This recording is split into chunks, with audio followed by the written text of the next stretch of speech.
여러분 환영합니다. 우리 옆에 분들 서로 인사 나눌까요? 이럴 때 하는 인사가 메리 추석. 예, 반갑습니다. 평소에 못 나오신 분들 나오시네요. 보니까 일청년들이 많이 나오셨네. 오늘 끝나고 단합대회 하시나요? 기도로. 기도로 단합대회 하시고요. 어제 제가 어디 갔다 왔는데 거기 어느 군인이 그러시더라고요. 명절 때에도 군인은 근무한다고.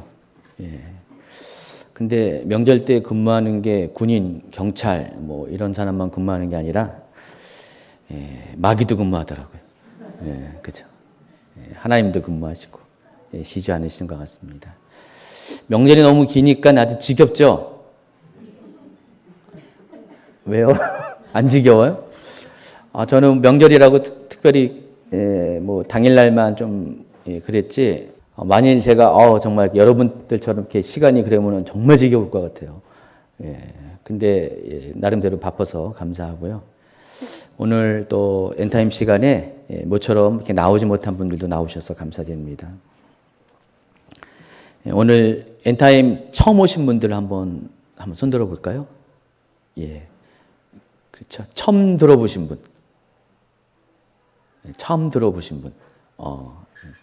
한 분 계시네요. 가끔 들어보신 분도 계시고, 늘상 들어보지 못한 분도 많이 계실 것 같습니다. 제가 이제 여러분이 이제 이 부분을 어렵다고 생각하는 그 생각을 제가 버리기로 했어요. 계속 하다 보니까, 우리 회중들이 제가 하는 말을 잘 이해 못 한다라는 어떤 생각이 딱 들어오면은 제가 갑자기 딱 이렇게 멈춰서게 되고 확인하는 어떤 이런 과정들을 밟게 되더라고요. 그래서 제가 믿음이 부족하구나. 여러분은 다 아시는데 나는 여러분에 대한 믿음이 부족하구나라는 것들을 새삼스레 깨닫게 됐습니다. 모르시는 분들은 또 한 번 더 이렇게 앞에 것들을 이렇게 들으시면은 이해가 될 것 같습니다. 자, 오늘은 제 43강이고요. 계시록 19장 후반부 11절부터 21절까지의 말씀을 가지고 두 가지 주제를 다룰 겁니다. 그리스도의 지상 재림과 아마겟돈 전쟁.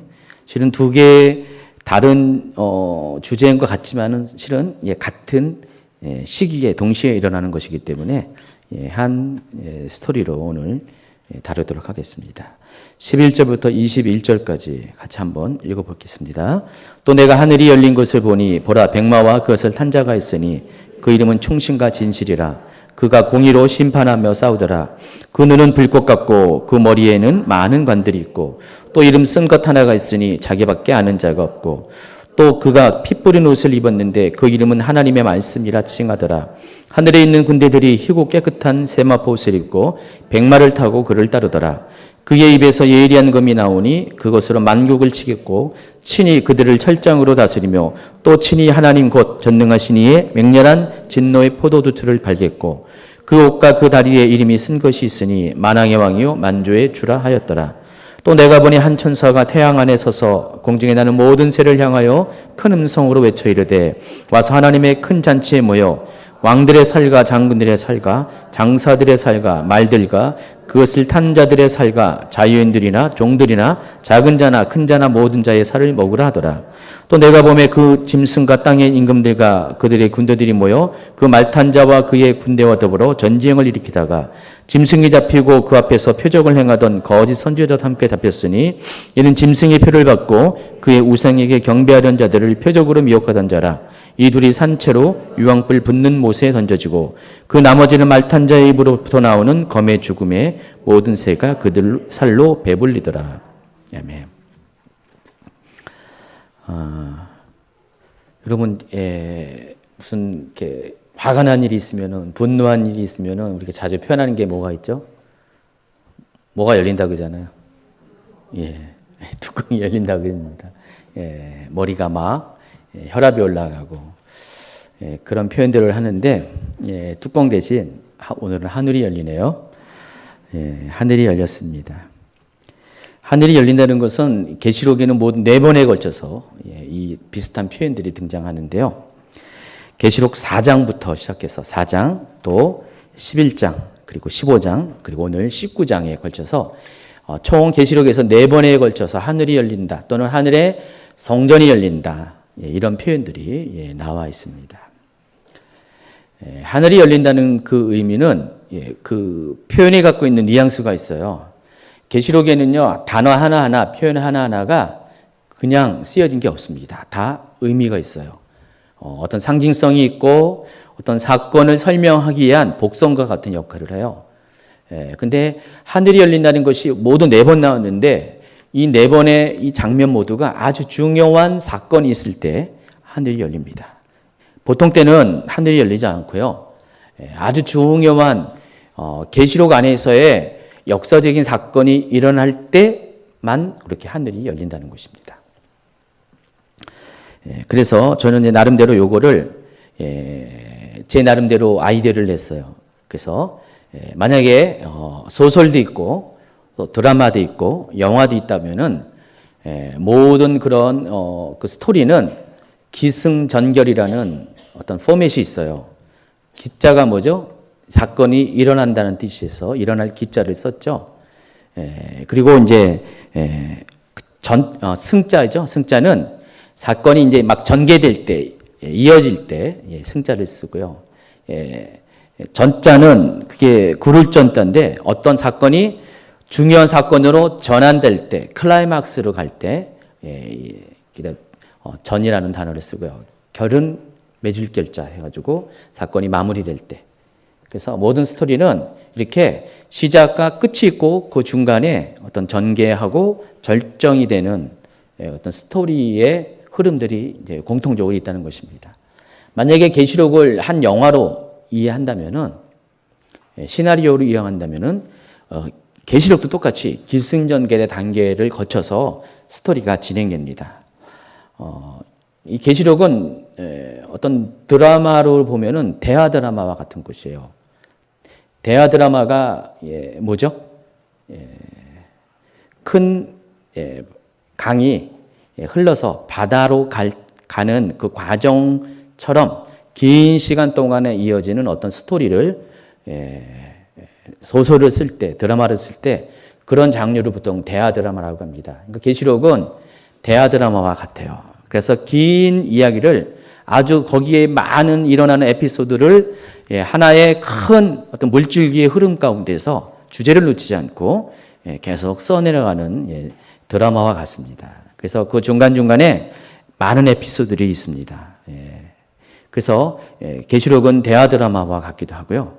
영화에 있어서 아주 기승전결이 아주 분명한 시나리오와 같은 어떤 문학적인 특성을 갖고 있습니다. 그래서 이 계시록도 기승전결에 맞춰서 사건들이 벌어지는데, 그런데 그때마다 하늘이 열린다는 것입니다. 그래서 이 4가지 포인트에 전부 다가 하늘이 열린 것을 여러분 볼 수 있게 됩니다.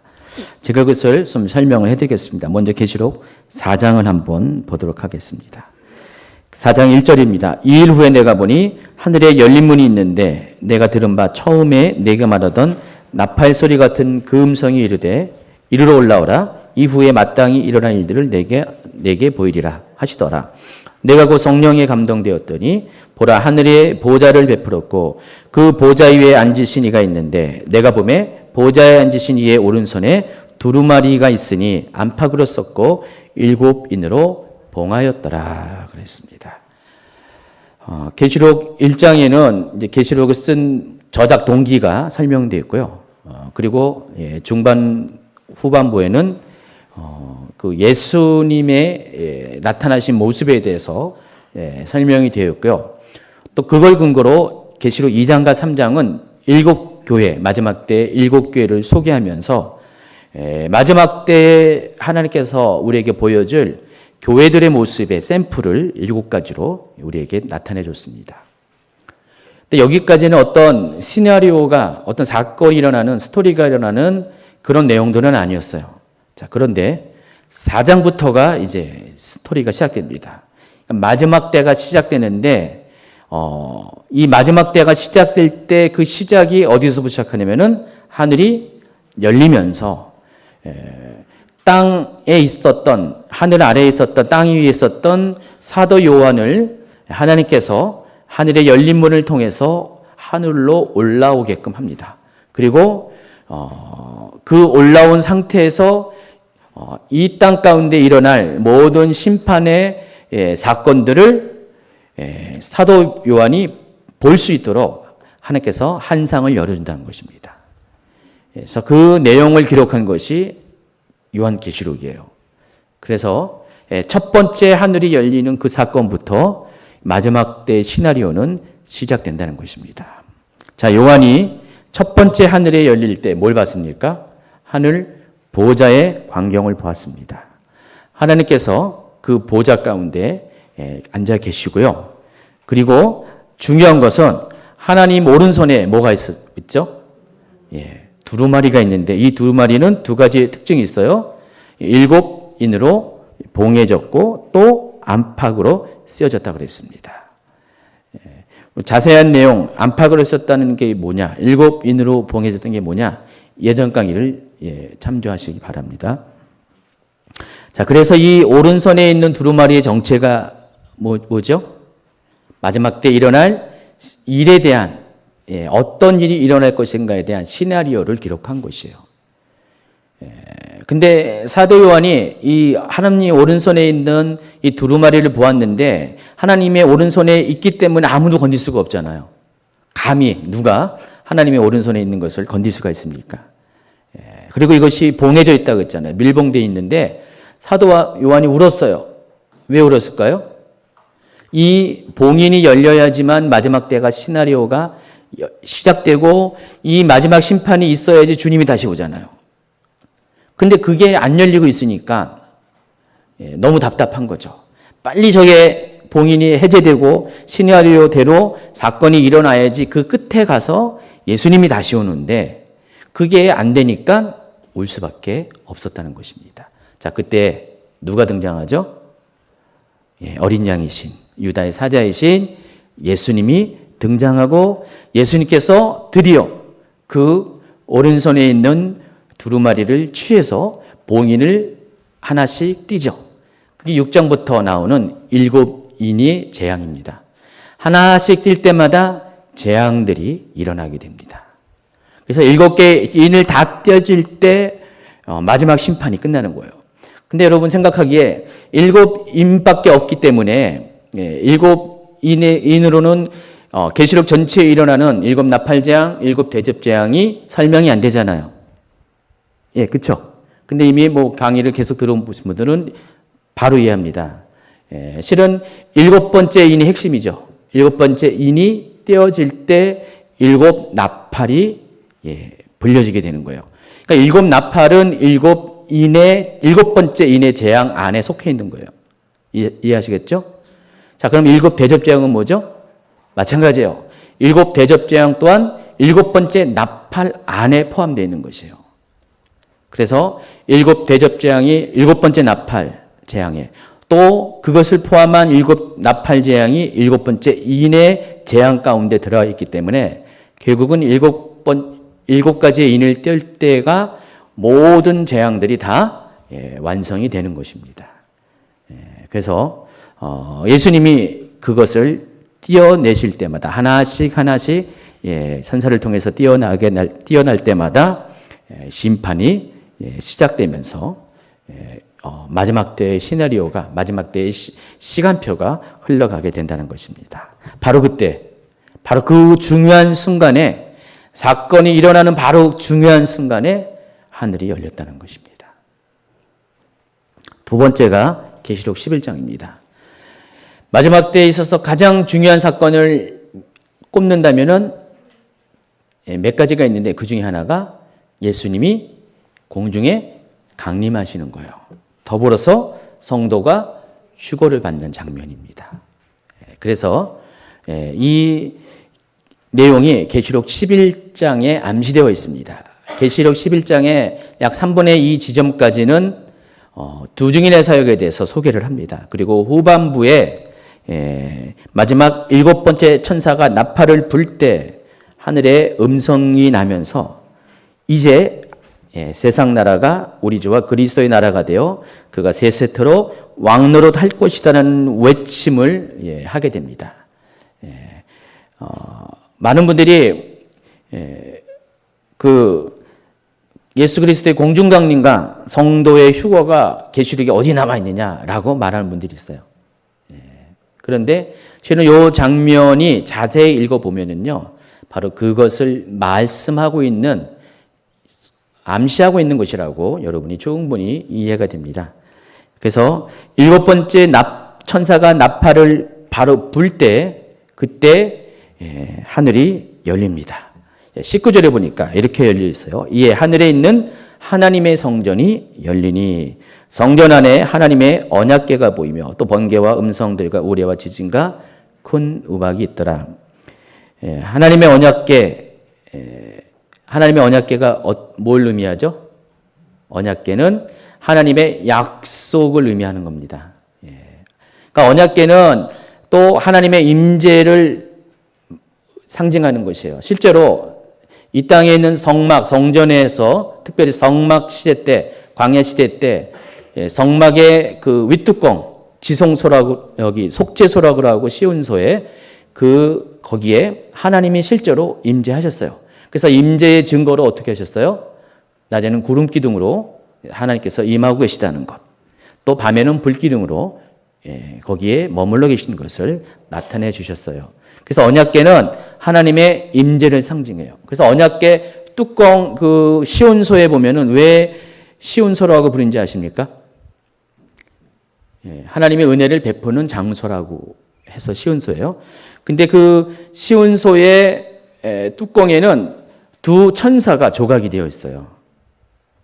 근데 천사가 서로 날개를 앞에 맞대서 서로 두 천사가 이렇게 날개를 맞대고 있습니다. 그리고 날개는 여기도 이렇게 위에 펼쳐져 있고요. 그리고 천사가 어떻게 고개를 딱 숙이고 있죠. 근데 이 모양을 잘 보면은 이렇게 되어 있어요. 보면은 마치 이게 여기 있는 두 천사가 서로 날개를 맞대어서 앞으로 나라는 처럼 이렇게 하는 이 모습을 보면은 마치 이것이 보좌를 연상하게 합니다. 그래서 하나님이 바로 여기에 앉아 계시는 그것을 연상시킵니다. 그래서 이와 같이 언약궤 위에 하나님은 시온소에 하나님은 거기에 앉아서 은혜를 베푸신다는 것입니다. 또 그것이 속죄소라고 하는 의미는 바로 하나님께서 거기서 사람들의 모든 죄악들을 씻어주시는 그런 의미가 있어요.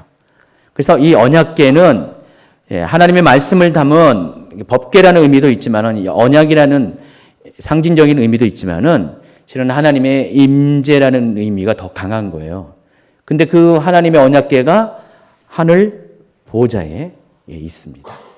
이 땅에 있는 언약궤가 올라갔다는 게 아니라 이 땅에 있는 언약궤는 하늘 보좌에 있는 언약궤를 모델로 만들어진 거예요. 그러니까 이 땅에 존재하는 모든 것들은 다 하늘에 있는 것을 하나님께서 그것을 디자인을 가지고 이렇게 지라고 다 하신 거예요. 여러분 성막도 그렇고 제사도 그렇고 절기도 그렇고 다 모든 것, 출애굽과 레위기에 남아있는 모든 하나님을 예배하는 모든 어떤 장치들은 인간이 만든 게 아무것도 없습니다.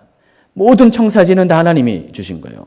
성막도 이렇게 져라, 언약궤도 이렇게 만들라, 제사도 이렇게 하라, 절기도 이렇게 지내라, 모든 것을 다 하나님이 하셨다는 것을 여러분 명심하시기 바랍니다. 근데 하나님이 갑자기 아무런 근거 없이 하신 것이 아니라 하나님도 하늘의 샘플을 가지고 하신 거예요.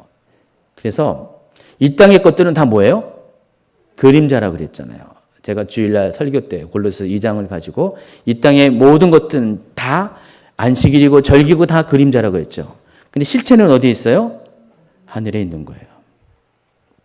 그래서 언약궤가 보여졌다는 그 의미는 이 땅에 있는 하나님의 임재의 상징인 언약궤처럼 하나님께서 지금 바로 거기 이 장면 가운데 지금 하나님의 임재를 나타내고 있다는 것을 우리에게 보여주는 것이에요. 실제로 하나님이 임재하실 때는 하나님은 어떻게 임하신지 아시죠? 이 모세가 하나님을 만날 때도 그랬고요.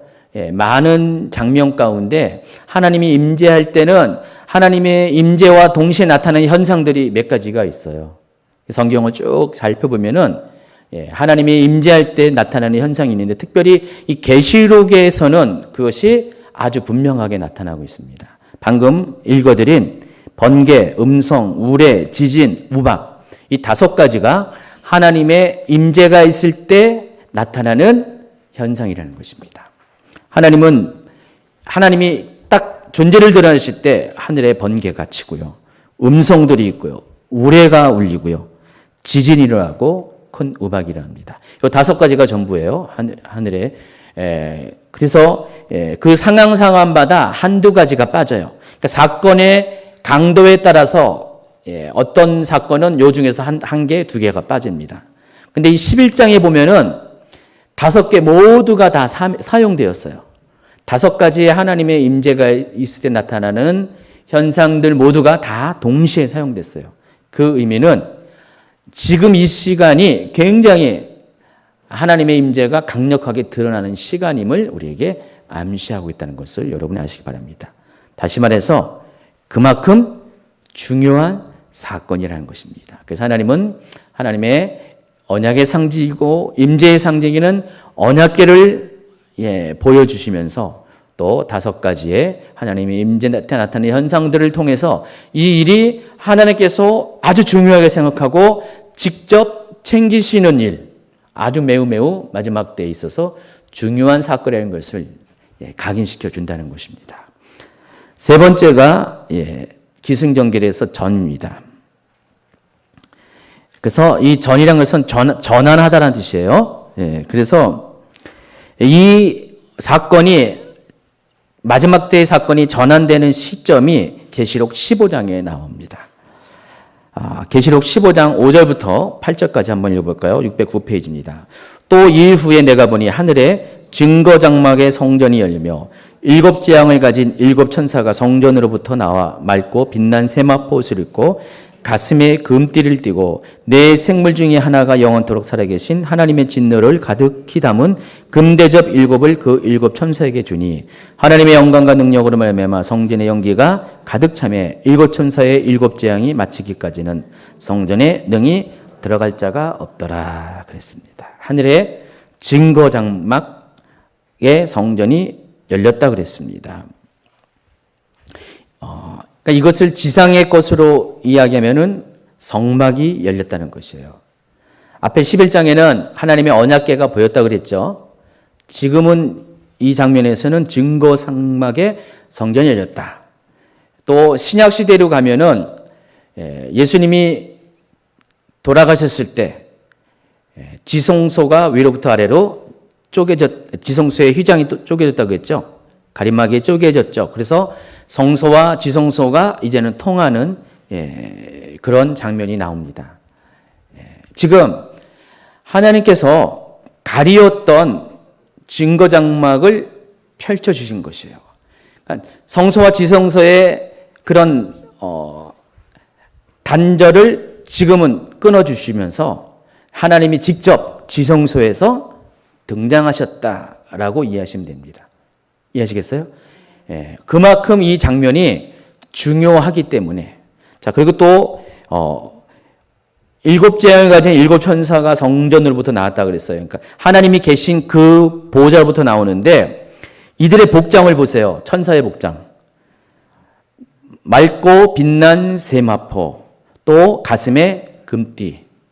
자, 이 복장이 누구의 복장인지 아세요? 제사장의 복장입니다. 그러니까 지금 이 천사는 지금 하나님을 가장 지근해서 섬기는 천사를 말하는 것이에요. 그래서 이 7 대접 재앙은 하나님이 직접 이 재앙을 주관하시고 있다는 것을 여러분이 아시기 바랍니다. 또 내 생물이라고 했어요. 하나님 보좌에서 가장 가까운 존재가 내 생물이잖아요. 생각나시죠? 계시록 4장에 나와 있죠. 이 내 생물이 우리가 말하는 스랍인데 이 내 생물이 천사들 중에서도 가장 존귀한 천사들이에요. 가장 높은 단계의 천사들입니다. 가장 하나님 보좌 가장 가까운 데 있는 거예요. 근데 이들이 등장을 합니다. 이들 중에 하나가 일곱 대접을 일곱 천사들에게 주었다는 것입니다. 그래서 이 장면 역시 굉장히 중요한 사건이기 때문에 하나님께서 직접 자신을 드러내시면서 가장 지근에 있는 내 생물과 천사들을 동원해서 이 심판을 행하시고 계신다는 것을 알 수가 있습니다. 그래서 일곱 대접 심판은 이제 하나님의 심판의 시나리오, 이 마지막 때의 시나리오의 클라이막스로 향해 가고 있다는 것을 우리에게 알려준다는 것입니다. 15장은 그것에 대한 어떤 그 선언이었어요. 그리고 16장은 실제로 마지막 일곱 대접 재앙이 실행이 되는 것들을 구체적으로 설명을 하죠. 15장은 그렇게 될 것을 지금 문을 여는 장면입니다. 근데 그 문을 누가 여셨다고요? 하나님이 직접 열고 계신다는 것을 알 수가 있습니다. 그리고 마지막 기승전결의 마지막 맺을 결자, 오늘 본문에 있는 계시록 19장입니다. 계시록 19장 오늘 본문 11절에 보니까 또 내가 하늘에 열린 것을 보았다 그랬습니다. 하늘에 열린 문을 주셔서 사도 요한으로 하여금 올라오게 하셨죠. 자, 그런데 이 마지막은 어떻게 맺으십니까? 하늘을 여시고 이제는 하늘에서 직접 내려오세요, 예수님이. 그리고 이 세상을 심판하십니다. 자, 그래서 이렇게 네 가지의 사건을 기승전결이라는 스토리 전환 전개 방식으로 따져본다면은 굉장히 중요한 사건이 있을 때마다 하늘이 열렸다는 것을 여러분이 확인할 수가 있습니다. 충분히 이해하시죠? 제가 하고 싶은 말은 그만큼 이 19장 11절이 중요한 내용이라는 것입니다. 다시 한번 4장, 11장, 그리고 15장, 그리고 19장에 네 번에 걸쳐서 하늘이 열리거나 하늘에 언약궤가 보이거나 하늘의 증거장막 성전이 열리는 이런 사건들을 통해서 이 사건들이 얼마큼 중요하고 마지막 때 시나리오를 이끌어가는 데 중요한 어떤 포인트라는 것들을 여러분이 아시기 바라고 이때 일어난 사건들에 대해서 여러분이 주목해야 된다는 것입니다. 그래서 지금 11장에서는 예수님의 공중강림이 있었고 또 15장은 마지막 진짜 대접 심판에 대해서 설명을 하고 예고를 하고 그리고 19장에서는 그리스도의 재림에 대해서. 자, 그러면은 네 가지가 제일 중요한 거죠, 계시록에서. 첫 번째, 하늘의 보좌에서 하나님 보좌에서 이 모든 심판이 일어나는 그 첫 번째 시작의 단계가 중요한 거고요. 그리고 그리스도의 공중강림, 더불어 성도의 휴거가 두 번째로 중요한 거고요. 세 번째는 일곱 대접 심판, 그리고 네 번째가 그리스도의 지상 재림, 그리고 마지막 전쟁. 이게 이 마지막 때의 시나리오 중에서 굉장히 중요한 이야기라는 것을 여러분이 아시기 바랍니다. 자, 그런데 계시록에는요 백마탄 자들이 등장합니다. 지난번에 그 신천지 이야기하는 그 신현욱 목사님, 그 여러분 동영상 봤잖아요. 우리 교회에서 한번 틀어줬죠. 종말론에 관련돼서 종말과 관련돼서 많은 이단들이 나오는데 공통점이 있다고 그랬죠. 교주들이 전부 다 백마를 탔어요. 그래서 이만희도 백마를 타고 또 옛날에 그 전에 있는 모든 신천지의 그 원적격 때는 모든 그 사이비 종교들이 전부 다 교주들이 백마를 탔다는 것을 여러분 기억하십니까? 그래서 이 백마를 탄 게 어디서 모티브가 된 것 같아요? 바로 여기서 모티브가 된 것 같습니다. 그래서 계시록 19장에 나오는 백마를 타고 온 사람이 누구예요? 결론은 예수 그리스도인데 자기가 바로 재림주로 왔다. 그것을 설명하기 위해서 일부러 백마를 타고 사진을 찍어요. 그래서 나는 곧 계시록 19장에서 말하는 재림주다. 그래서 다 그들 교주들은 다 자기가 재림주라고 전부 다 자기를 이렇게 설명을 합니다. 그래서 백마를 타고 살인을 찍어가지고 사람들한테 내가 바로 그 사람이다. 설명을 합니다. 혹시 여러분 주변에 백마 타고 온 사람이 있다면은 의심해 볼 일입니다. 예. 앞으로도 계속 이 백마 타고 이렇게 나타나는 사람들이 있을 거예요. 계시록에서 백마 탄 사람이 두 군데 등장하는데 계시록 6장과 또 오늘 계시록 11장입니다. 19장입니다. 계시록 6장 2절을 볼까요? 이에 내가 보니 흰 말이 있는데 그 탄 자가 활을 가졌고 면류관을 받고 나아가서 이기고 또 이기려고 하더라. 1절을 안 읽어드렸는데 첫 번째 인이 떼어집니다. 첫 번째 인이 떼어질 때 아까 얘기했던 하나님의 오른손에 있는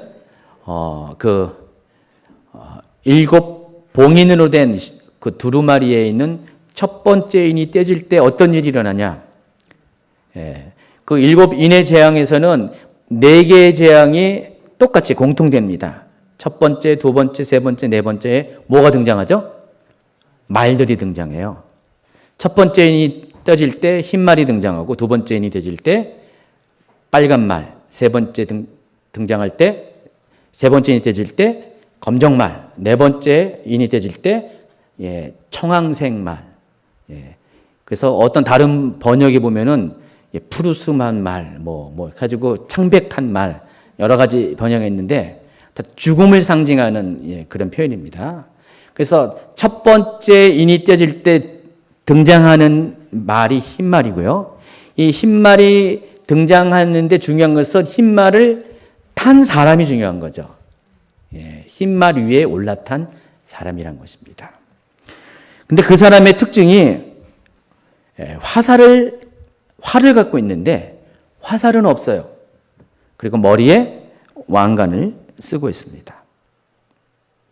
어디에 그림이 나와 있냐면 610페이지에 그림이 나와 있어요. 바로 이 사람입니다. 이 사람. 흰 말을 타고 왔죠.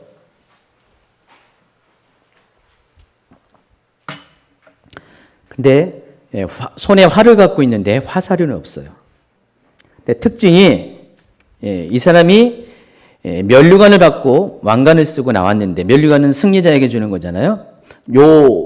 예수님이 받은 면류관과 이 계시록 6장이 나와 있는 이 사람이 받는 면류관이 헬라어 의미가 달라요. 이것도 관련된 강의를 꼭 들으시기 바랍니다. 헷갈리지 말고. 근데 특징은 이기고 또 이기려고 하더라라고 표현이 있어요. 마지막 때 결론적으로 이야기하면 이 사람은 적그리스도를 가리키는데 적그리스도는 흰말이 상징하는 평화성이 있잖아요. 평화를 가지고 마지막 때 등장합니다. 그러나 이 평화는 위장된 평화고요. 이 적그리스도가 하는 일은 전쟁을 준비하는 활은 갖고 있지만 화살은 갖고 있지 않아요. 직접적으로 사람들에게 화살을 쏘지는 않지만은 분명히 전쟁의 도구는 맞아요. 그러면서 계속해서 평화의 메시지를 가지고 세상을 하나하나씩 정복해 나갑니다. 적그리스도의 활동이 어떤 것임을 예측하게 합니다. 적그리스도는 마지막 때 그런 모습으로 옵니다. 세상에 평화를 갖고 오고 세상을 화평케 하는 자로서 올 것이고요. 세상을 하나 되게 하는 자로 올 겁니다. 그래서 결국은 이 적그리스도가 하는 일은 세상을 통합시키는 것이에요. 단일화된 세상을 만들어 갈 것이고요. 그 일에 있어서 굉장히 중요한 리더십을 가지고 그 일을 주도하게 될 것입니다. 그래서 하나씩 화살도 없이 실제로 전쟁이라는 그런 어떤 행동 없이 하나하나 세상의 열왕들을 자기에게 복속시킵니다. 그래서 자기의 발밑에 꿇게 하고 자기를 섬기게 하는 그런 일을 하게 될 것입니다. 첫 번째 인이 떼어질 때 바로 적그리스도가 등장합니다.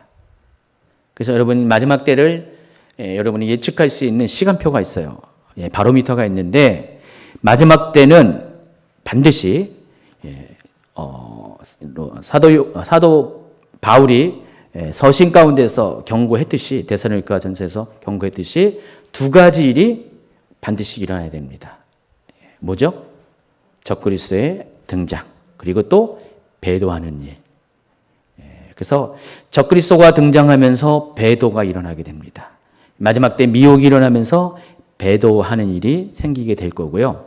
그때 적그리스도는 사람들로 하여금 자기가 세상의 구세주로 온 사람이라는 것들을 이야기합니다. 세상에 믿지 아니한 사람들에게만 말하는 것이 아니라 믿는 자들도 그렇게 미혹을 당하게 된다는 것입니다. 그래서 이 믿는 자들이 미혹을 당하는 것은 결과적으로 이 종교 통합의 흐름 가운데 그렇게 돼버릴 거예요. 그래서 지금은 종교다원주의, 그다음에 에큐메니칼 운동, 교회 일치 운동 이런 것들이 다 종교 통합으로 가는 과정 가운데 필연적으로 우리가 경험할 수밖에 없는 거예요. 뭐 WCC 문제, 여러 가지 뭐 용공의 문제, 동성애 옹호하는 세력들, 또 여러 가지 또 뭐 이렇게 정령 숭배 이런 것들 다 이렇게 혼합하는 이런 문제도 있지만은 WCC가 가장 이제 문제가 되는 게 결국 이 WCC가 종교 통합으로 가는 길에 있어서 기독교를 미혹시키게 하는 그런 역할을 결국은 해내게 될 거예요.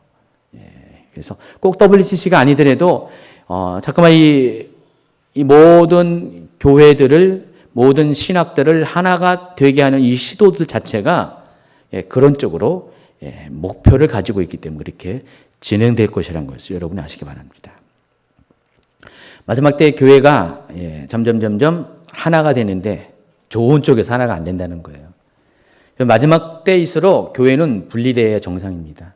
나눠져야 정상이에요.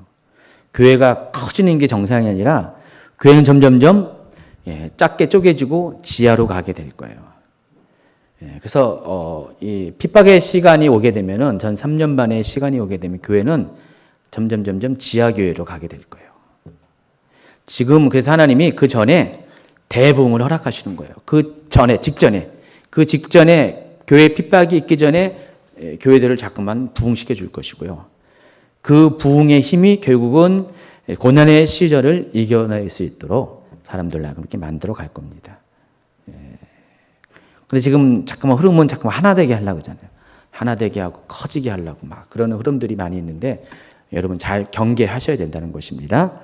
교회 일치 운동이 다 좋은 거 아닙니다. 옛날에 그런 일이 일어났으면은 이 마지막 시간 타임 전에 일어났으면은 우리가 좋게 받아들일 수가 있는데 지금은 그런 시기가 아니라는 것이죠. 그래서 첫 번째 흰말은 적그리스도의 등장을 알리는 거고 두 번째가 오늘 계시록 11장이고 이 백마탄 흰말을 타고 온 사람은 누구냐면은 바로 예수 그리스도를 가리킵니다. 610페이지로 넘어갔습니다. 그래서 예수님의 모습을 보셨죠? 예수님이 먼저 백마를 타고 오시는데 그 뒤를 또 백마를 타고 오는 사람들이 뒤따릅니다. 하늘의 군대들입니다. 자, 근데 이들이 누군가는 좀 이따 설명을 할 거고요. 예수님의 모습과 뒤따르는 자들의 모습이 뭐가 차이가 있어요? 옷이 다르죠, 색깔이. 예수님의 옷은 흰 옷이 아니라 그 계시록 19장 13절에 보니까 또 그가 피 뿌린 옷을 입었다 그랬습니다. 이 피 뿌린 옷을 입고 등장하십니다. 그 차이가 있어요. 피 뿌린 옷이 뭘 의미한지는 조금 이따 설명하겠습니다. 어쨌든 흰말을 타고 오는 자들의 공통점이 있어요. 적그리스도인 예수 그리스도인 뭐죠? 이 세상을 통치하기 위해서 오신다는 것. 이 세상의 정복자로 온다는 것. 그래서 백마 타고 온 자들은 다 왕관을 쓰고 와요. 근데 예수님이 쓴 왕관과 이 첫 번째 니들일 때 적그리스도 쓴 왕관이 다르다는 것.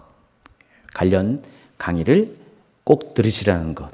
안 들으면은 뭔 말인지 약간 모른다는 것. 꼭 관련 강의를 들으시기 바랍니다. 여기 관련된 강의를 들으시면 됩니다.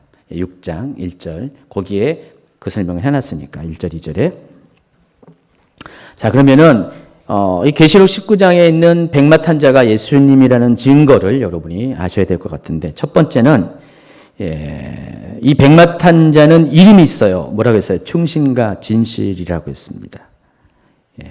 또 만왕의 왕이고 만유의 주라 그랬습니다. 자, 이 모든 표현들을 잘 보시면은 이것이 하나님과 관련된 이름이라는 것을 우리가 알 수가 있습니다.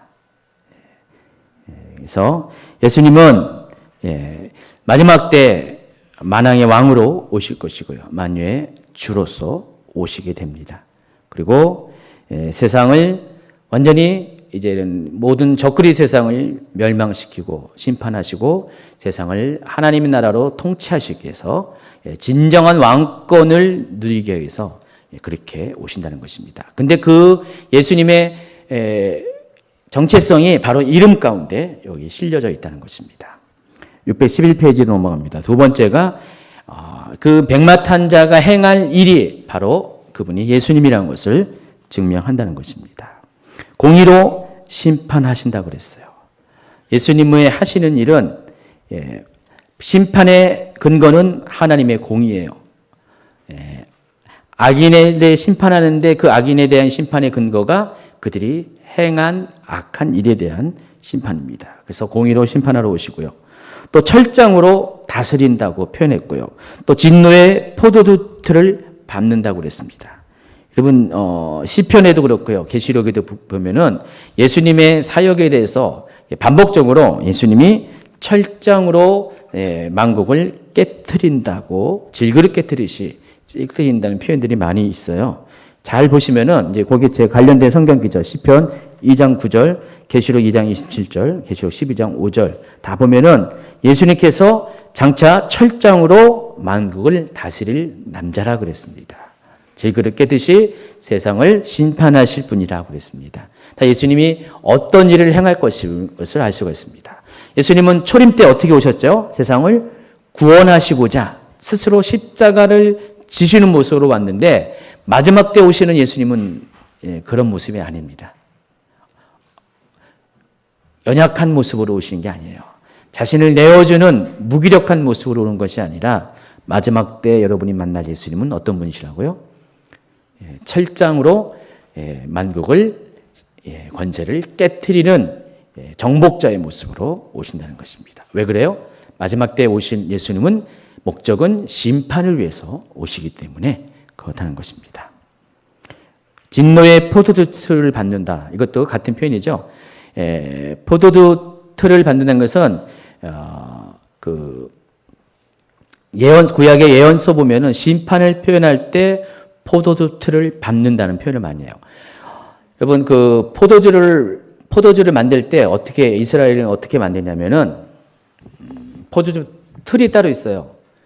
이렇게 틀을 만들어 놓고요. 포도 알갱이를 다 갖다 쏟아 붓습니다.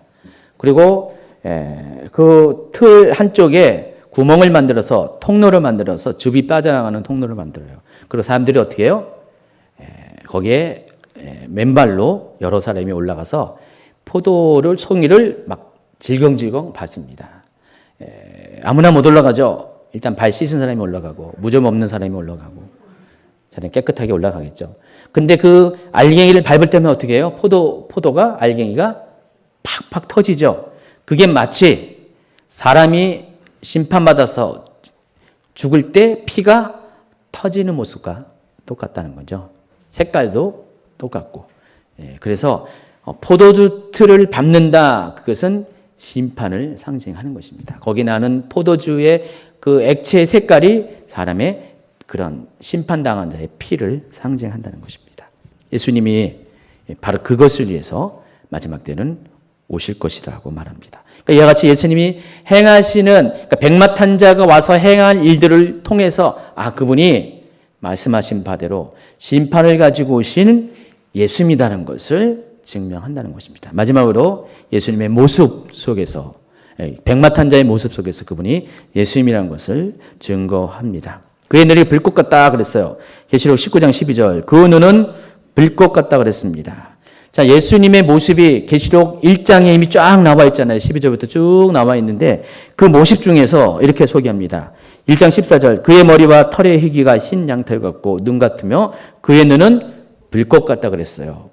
계시록 2장과 3장에 나와 있는 7교회에게 표현하신 그 예수님에 대한 표현을 보면 전부 다 요 1장에 나와 있는 예수님의 모습을 다 그대로 하나씩 다 소개를 합니다.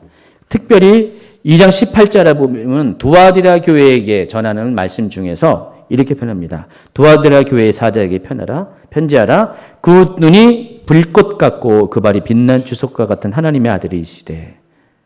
바로 예수님의 모습이 두아디라 교회에 나타난 예수님의 모습이 이렇다는 것입니다. 근데 이같이 이런 모습을 강조하는 것은 두아디라 교회에게 전할 메시지가 어떠한 것을 알려주는 것이에요. 불꽃 같은 눈으로 감찰하시는 예수님께서 바로 두아디라 교회에 있는 죄악들을 드러내시는 다는 의미고요. 그래서 여기에 이미 예수님의 모습이 표현이 되어 있잖아요. 눈이 불꽃 같다 그랬습니다. 머리에 많은 왕관이 있다 그랬습니다. 예수님은 왕권을 가지고 오십니다. 통치자의 모습으로 오십니다. 그래서 왕노릇 하시기 위해서 오시기 때문에 예수님이 재림하실 때는 그냥 오시는 게 아니라 실제로 예수님이 재림한 이후에 곧바로 이어지는 게 뭔지 아시죠? 악한 존재들에 대한 심판이 있자마자 곧바로 천년왕국이 도래하거든요. 시간 순서적으로 바로 이 마지막 심판과 더불어 천년왕국이 도래합니다. 그때 예수님이 와서 하시는 일이 왕권을 가지고 천년왕국의 왕이 되시는 거예요. 그리고 2장 4절에 그 조건에 부합한 사람들은 첫째 부활자들은 예수님과 함께 왕 노릇하는 권세. 그래서 이걸 가리켜서 복음서에서는 예수님이 오실 때 우리들에게 고를 다스리는 권세를 주신다고 그랬잖아요. 생각나시죠? 바로 그게 왕 노릇하는 것입니다.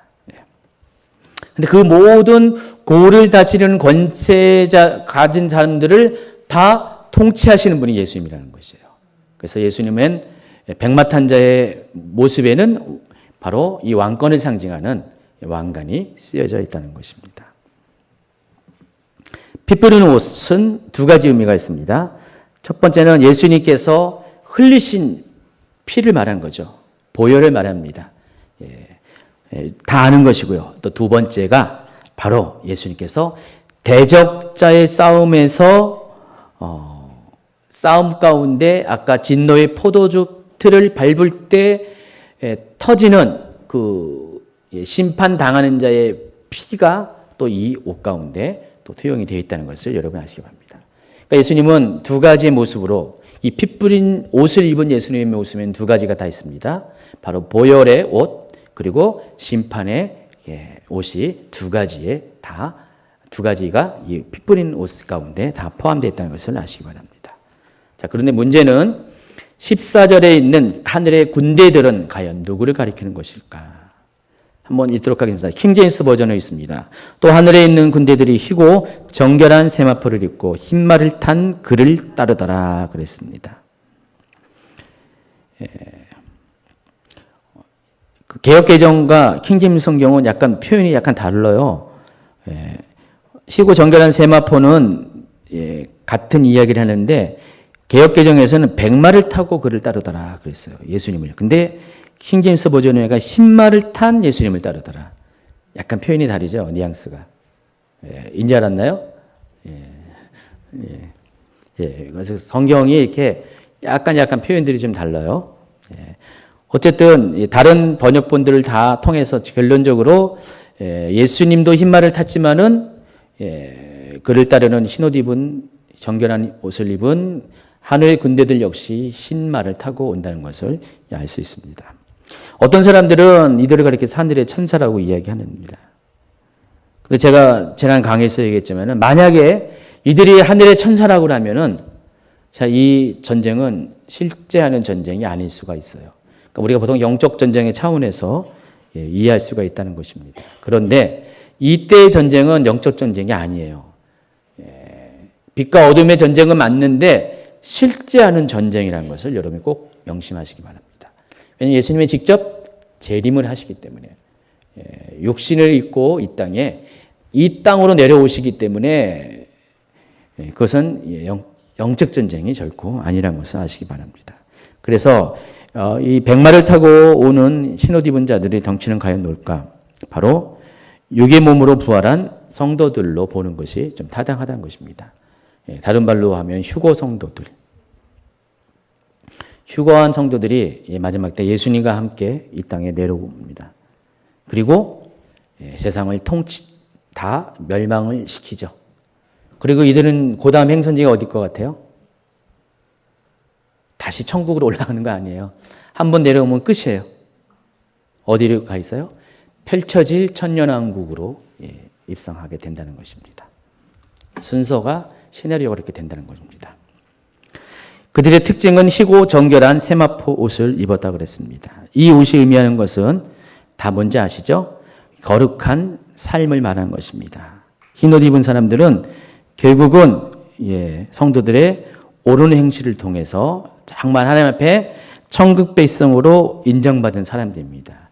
그들이 세상을 징치하러 옵니다. 그래서 저는 이때 모든 휴거 백성들이 다 올까? 여기에 두 가지 가능성이 있어요. 모든 휴거 백성들이 올 수도 있어요.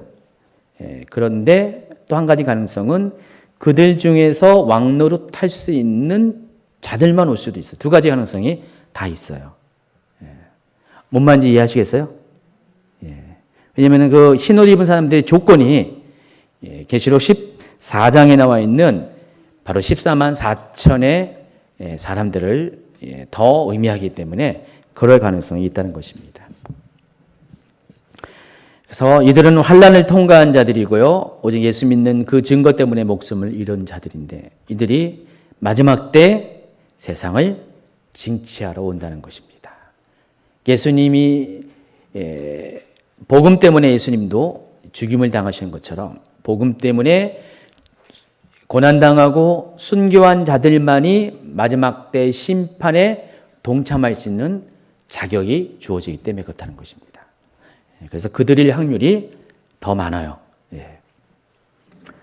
614페이지 보면은 이제 오늘 주제의 두 번째 파트인 마지막 전쟁에 대한 아마겟돈 전쟁에 관한 이야기를 하겠습니다. 계시록 16장에 보면은 12절부터 16절까지는요.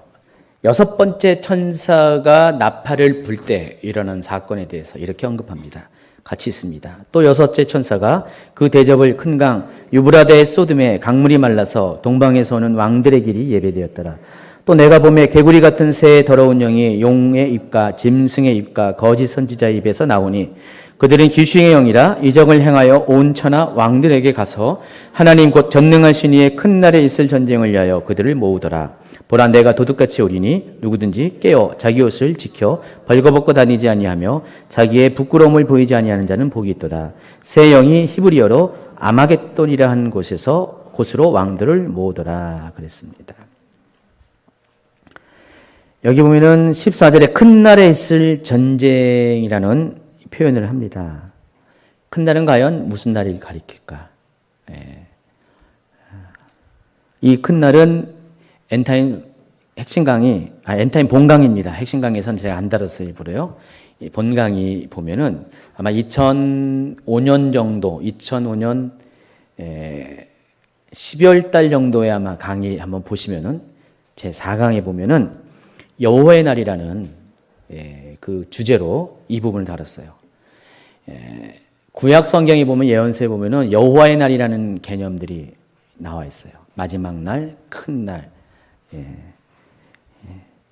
근데 이 여호와의 날이 여기서 말하는 이 큰 날을 말하는 것인데 여호와의 날은 과연 무엇을 말하는 것일까? 여호와의 날은 두 가지 개념이 서로 상반되는 두 가지의 개념이 동시에 충족되는 날입니다. 구원의 날인가 동시에 심판의 날이라는 것입니다. 제가 그 각주를 달아놓은 걸 쭉 보시면 알겠지만은 이 유대인들에게 이스라엘 사람들에게 여호와의 날은 종말론적인 개념이에요. 한번 빨간 글씨로 읽어볼까요? 여호와 하나님께서 절대 주권으로 세상을 통치하기 위해 모든 악의 세력을 물리치고 심판하는 날을 의미합니다. 첫째, 직접적으로 BC 597년 남유다의 멸망, 그리고 AD 70년 예루살렘의 점령 등 역사 가운데 이루어진 사건들을 의미하며 구약의 선지자들의 예언 가운데 이미 성취된 사건들입니다. 또 두 번째는 또한 여호와의 날은 미래에 다가올 종말론적 심판의 때 임할 하나님의 진노의 날을 의미하고 신약 성경의 예언으로서 아직 성취되지 않았으나 장차 반드시 이루어질 미래의 사건을 말합니다. 라고 했습니다. 그래서 이미 역사 가운데 성취된 것이 마지막 미래에도 마지막 때에도 그와 같은 방식으로 성취될 것이라는 것입니다. 이게 여호와의 날의 개념인데, 그래서 이 여호와의 날은 언제 임하느냐? 바로 7년 환난 기간 가운데, 특별히 예수님의 다시 오시는 그날에 임하게 된다는 것입니다. 그래서 공중 강림으로부터 시작해서 실제로 궁극적인 여호와의 날은 예수님의 재림의 사건이 있을 때, 심판을 가지고 오시는 예수님이 오실 때 여호와의 날이 완전히 성취가 된다는 것입니다. 그러니까 구원의 측면에서는 예수님의 공중 강림을 말하는 거예요. 그러니까 예수님이 공중에 강림할 때 모든 성도들이 죽은 자나 산 자나 휴거를 당하잖아요. 이게 구원의 측면에서는 여호와의 날이고요. 동시에 또 이 세상은 심판은 바로 그 사건이 있은 공중 강림이 있은 이후에 심판이 계속해서 진행되잖아요. 그래서 예수님의 재림이 있을 때, 지상 재림이 있을 때 심판이 완결되잖아요. 그래서 바로 그 때를 가리켜서 여호와의 날이라는 것입니다. 그래서 여호와의 날의 마지막은 마지막 전쟁, 계시록 19장에 나와 있는 전쟁 때 11절 이하에 예수님의 재림과 동시에 일어나는 마지막 전쟁 곧 타임이 여호와의 날의 종결을 의미한다는 것입니다. 이때 악인들에게는 두려움의 날이지만은 또 의인들에게는 구원이 임하는 축복의 날이 된다는 것입니다. 이사야 13장 9절 여호와의 날 곧 잔혹히 분냄과 맹렬히 노하는 날이 임하여 땅을 황무케 하며 그 중에서 죄인을 멸하리니. 또 오바냐 1장 15절 여호와께서 만국을 벌할 날이 가까웠나니 내가 행한 대로 너도 받을 것인즉 내가 행한 것이 내 머리로 돌아갈 것이다. 구약의 예언자들은 이렇게 여호와의 날에 대해서 계속해서 반복적으로 예언을 선포했습니다. 그래서 이 심판의 결과 하늘에서 내려온 그리스도의 근대와 사탄과 적그리스도, 거짓 선지자 그리고 그를 따르는 악인들과의 전쟁이 일어나게 됩니다. 그리고 그 전쟁의 결과 모든 자들이 각각에 맞는 심판을 받게 됩니다. 이게 여호와의 날의 핵심이죠. 근데 그 여호와의 날이 언제 이루어지냐? 바로 아마겟돈 전쟁 가운데 일어나게 되는 겁니다. 그래서 계시록 16장은 그 아마겟돈 전쟁을 예고하는 것이고요. 19장 11절 이하는 아마겟돈 전쟁이 어떻게 전개되는가를 구체적인 상황을 삽입장의 형태로 설명을 하고 있다는 것입니다.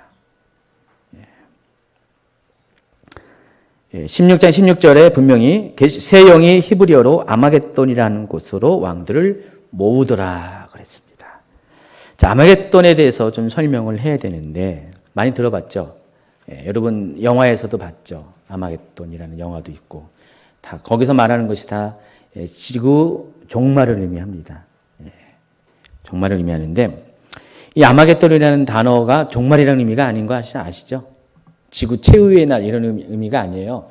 아마겟돈은 성경에서 말하는 용어인데 바로 이 계시록 16장 16절에서 말하는 여기서 이 아마겟돈이라는 단어가 우리에게 알려집니다. 원래 이 아마겟돈이라는 단어는 히브리어로 하르마겟돈이라는 그 영어식 표현입니다. 어는 하루 무깃도예요. 히브리어는 하루 무깃도를 이것을 영어로 하르마겟돈이라고 이제 불렀다는 것이죠.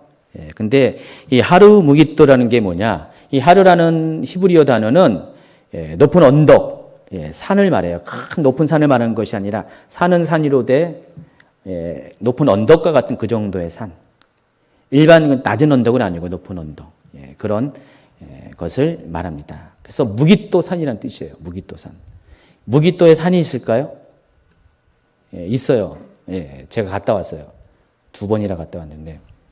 자, 무깃도가 어디 있냐? 여러분 그 지도를 보면은 왼쪽 첫 번째 지도를 보면은 이스라엘의 그런 서북부 지역을 동그라미 표시한 그 부분이 차이라 뜻인데 보면은 그 하단에 보면은 무깃도라고 나와 있죠. 그리고 그 무깃도에서 길을 따라서 서북부 쪽으로 대각선으로 쭉 올라가면은 뭐가 있죠? 갈멜산을 통과해서 하이파라는 지역이 나옵니다. 그리고 거기 올라가서 악고가 나오고요. 구위에 올라가면 시돈, 두로, 옛날에 페니키아 왕국들이 쭉 나옵니다. 지금의 레바논 지역으로 쭉 지나가게 됩니다. 이스라엘의 지형에 보면은 이스라엘 지형 자체가 아주 독특해가지고요. 우리나라 이렇게 그 태백산맥이 쫙 이렇게 등뼈처럼 이렇게 쭉 있는 것처럼 이스라엘도 그런 등뼈와 같은 그런 산지 지형이 있어요. 그래서 지금 여기 다볼산 이런 데 있죠.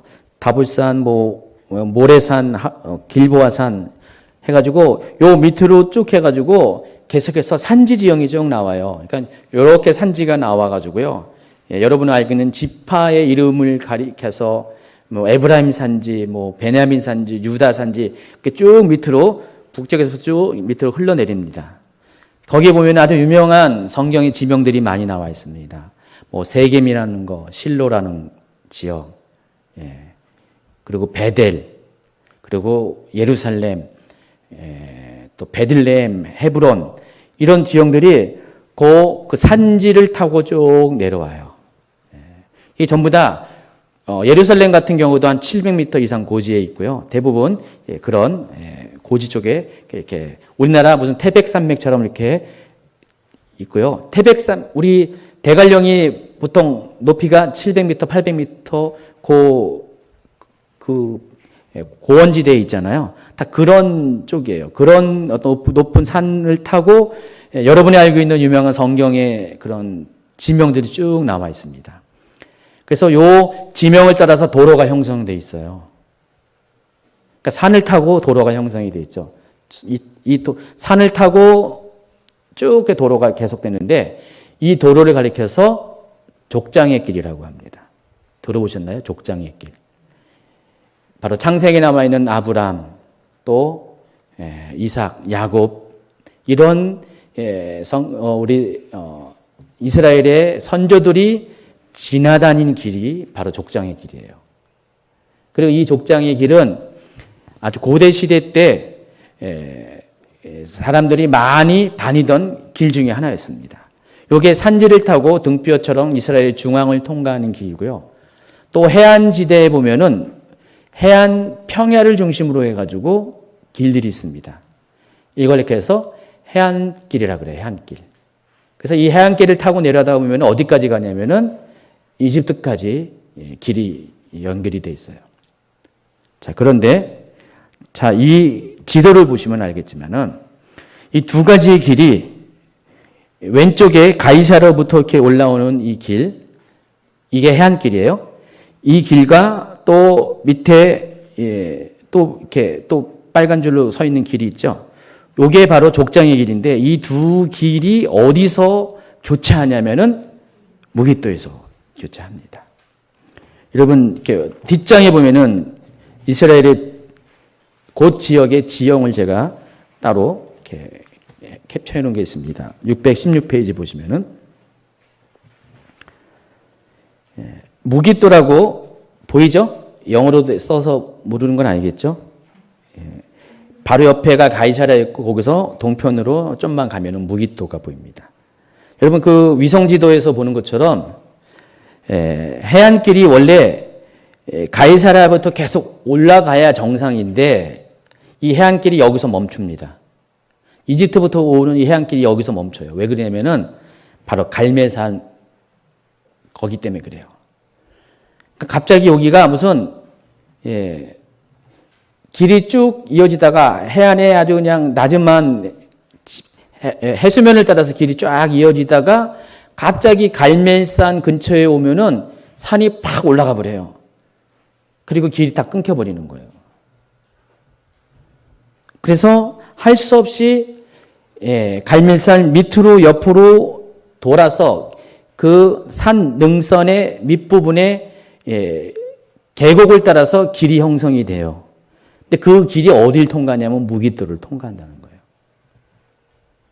그래서 이 무깃도로 통과해가지고 이게 나자렛, 티베리아라고 그러죠. 그리고 가버나움 통해가지고 이 갈릴리 그 계곡을 따라서 갈릴리 바다 계곡을 따라서 요단 계곡을 따라 쭉 올라가가지고 가이사랴 빌립보 통해가지고 또 다메섹이라고 알죠, 여러분? 다메섹 통해가지고 시리아로 연결돼가지고 메소포타미아 지역으로 넘어갑니다. 이라크, 이란으로 넘어가요. 이 길이 그러니까 만약에 여러분이 고대 지금이야 비행기 타고 가는데 고대 걸어가잖아요. 말도 타고 가지만은 걸어가는 사람 입장에서 그래도 가장 쉬운 길을 찾아간다면은 당연히 산도 없고 장애물도 없는 그런 길을 찾아다니겠죠. 근데 그 루트가 바로 메소포타미아 지역에서 이집트까지 가려면 요 길을 따라가야 된다는 거죠. 요 길을 따라가요. 근데 그게 무깃도를 통과하고요. 또 다시 앞 페이지로 615페이지로 가면은 족장의 길에서 가다가 위로 바로 직진해서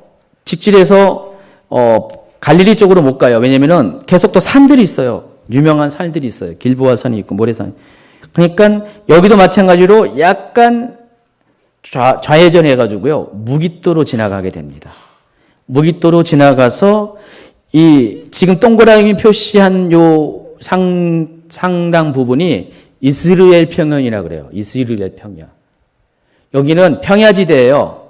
굉장히 바로 오른쪽 그림에 있는 건 이런 지역이에요.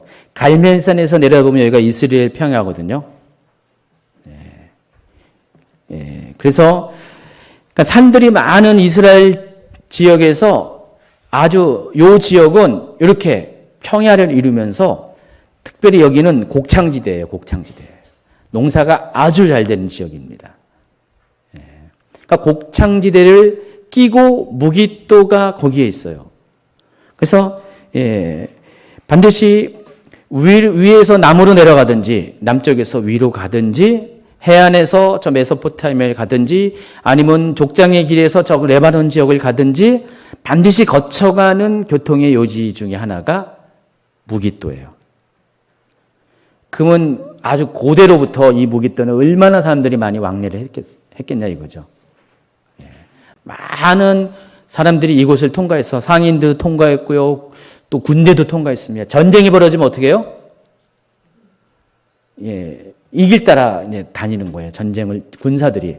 근데 옛날 군대들은요, 전쟁을 하면은, 여러분, 군수물자들은, 장비들은 당연히 갖고 다니겠죠. 전쟁 도구들은. 그런데 군량미 있잖아요. 먹는 것들은 어떻게 해결했는지 아세요? 전쟁을 벌이면은 그 지역을, 어느 지역을 점령하면 거기서 현지 조달하는 겁니다. 그걸 끌고 다닐 수가 없으니까. 뭐 차가 있는 게 아니라 달구지로 전부 다 움직이는 시대에 그 수천 킬로 되는 그 정복 루트를 어떻게 그거를 다 식량을 다 끌고 다닙니까? 군대 이동이 힘들죠. 그러니까 개인 장비, 뭐 전쟁 용품들은 이제 끌고 다니지만은 식량만큼은 아주 필수적인 식량만 갖고 다니고 대부분 지나다니면서 점령한 지역에서 현지 조달하는 거예요. 그래서 약탈이 있을 수밖에 없는 거예요. 약탈을 안 할 수가 없는 거예요. 자, 그런데 이 이스라엘 평야라는 것은 아까 말한 것처럼 이스라엘에서도 보기 드문 곡창지대예요.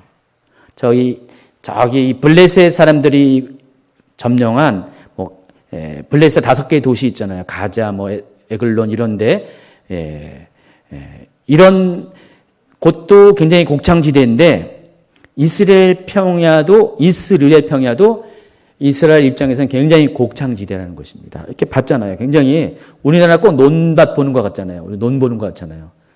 예. 그래서 여기에 많은 농산물이 생산이 돼요. 예. 여기 굉장히 그런 농산품들이 많이 나오니까 항상 전쟁이 일어나면은 제일 먼저 하는 것이 여기를 점령하는 거예요. 여기를 점령하다 보니까 이 지역을 점령하기 위해서는 이 지역에 요새가 되는 곳이 있겠죠. 그게 바로 무기또예요. 그래서 밑에 616페이지 다시 넘어가면은 밑에 그림을 보시면 알겠지만은 여기가 하르 무기또, 바로 아마겟돈이라는 곳이 바로 여기예요. 무기또 중에서 무기또 요새가 있는 요거를 가리켜서 하르 무기또 아마겟돈이라는 것입니다. 이해하시겠죠? 그래서 제가 여기에 가봤는데 여기서 위에서 찍은 거라서 이렇게 내려다 보이는데 밑에서 이렇게 수평선에서 쫙 보면은 높이가 상당히 돼요. 몇십 미터 위에 올라가 있습니다. 여러분 617페이지의 그림을 보면은 제가 왜 오늘 이걸 이렇게 설명을 많이 했을까? 예.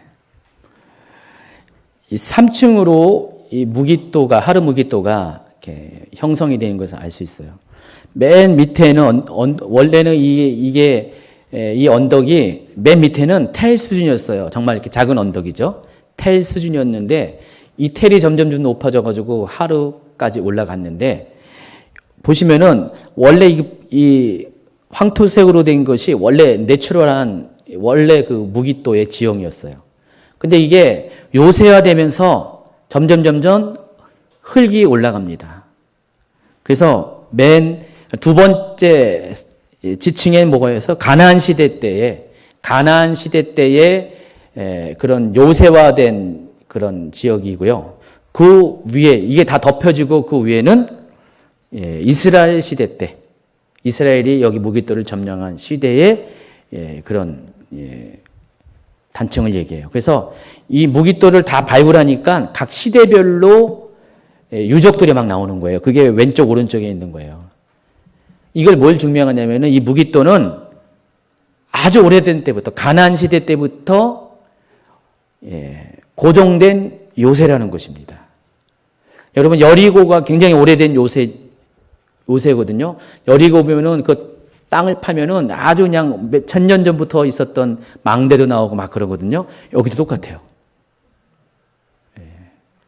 여기도 똑같이 이런 식으로 오랜 시간 동안에 여러 점령 세력들이 여기를 점령하고 있는 요새 중에 요새라는 것을 증명을 한다는 것입니다.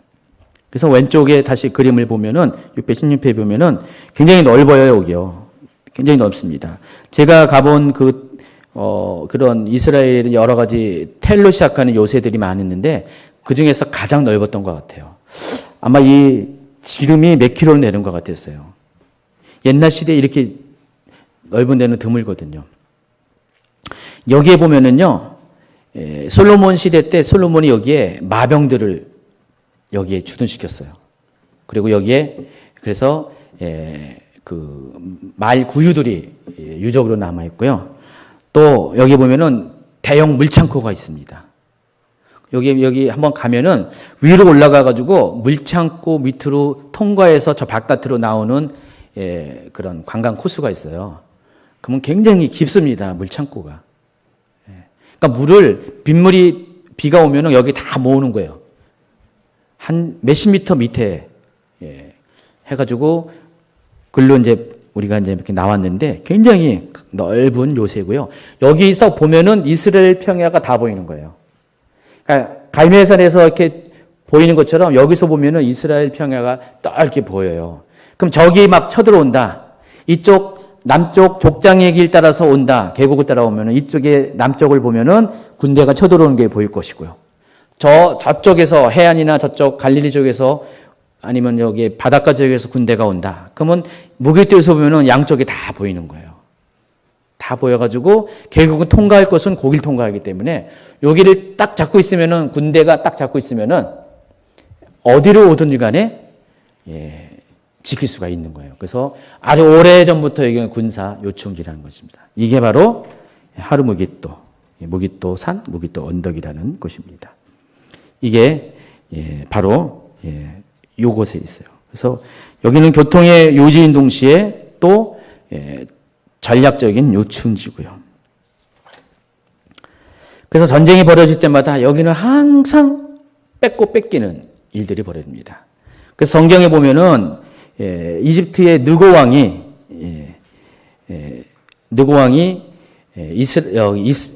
이스라엘을 유다를 침공할 때 요시야 왕이 여기 무기도에서 느고 왕을 만나서 전쟁을 치릅니다.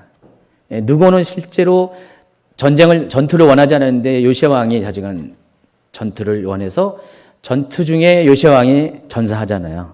바로 여기가 무기도예요. 무기도에서 요시야 왕이 여기서 전사를 합니다. 사사기에도 여기 이 무기도에서 바로 앞에 이스라엘 평야에서 전쟁하는 전투씬이 여기서 등장합니다. 자, 무기도는 여기까지 하고요. 근데 왜 제가 이 무기도를 이야기를 하냐면은 이 무기도가 마지막 때에 있어서도 중요한 역할을 할 수도 있다는 것을 말씀을 드리기 위해서 말씀한다는 것입니다. 그러니까 무기도를 바라보는 것은 두 가지로 바라볼 수 있어요. 문자적인 의미에서 정말로 무기도에서 전쟁이 일어날 수가 있다. 또 한 가지는 무기도가 갖고 있는 상징성이 있어요.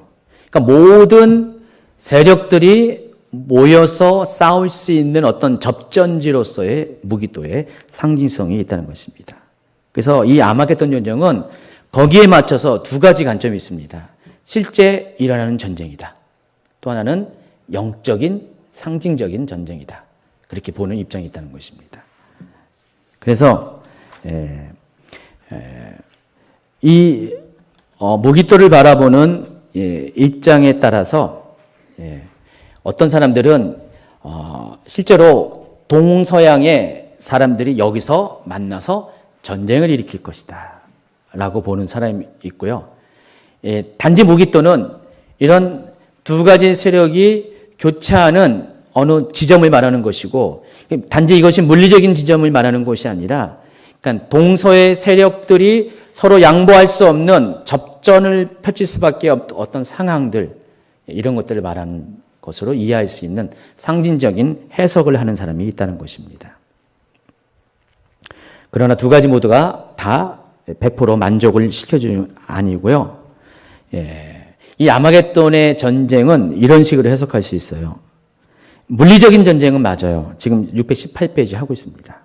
그러나 이 전쟁은 동서양의 두 세력에 펼치는 전쟁은 아니란 것입니다. 제3차 세계대전이 아니에요. 세계대전이 지금 두 개의 세계대전이 있었죠. 역사 가운데 20세기에. 제1차 대전, 제2차 세계대전. 그 사람들은 계속 제3차 세계대전이 일어날 것을 생각하고 있어요. 그리고 뭔 일만 있으면 곧 3차 세계대전이 일어난다. 근데 그 세계 3차 세계대전의 전제가 뭔지 아시죠? 두 가지 세력이 싸움을 벌이는 거예요. 그러나 3차 대전은 일어나지 않습니다.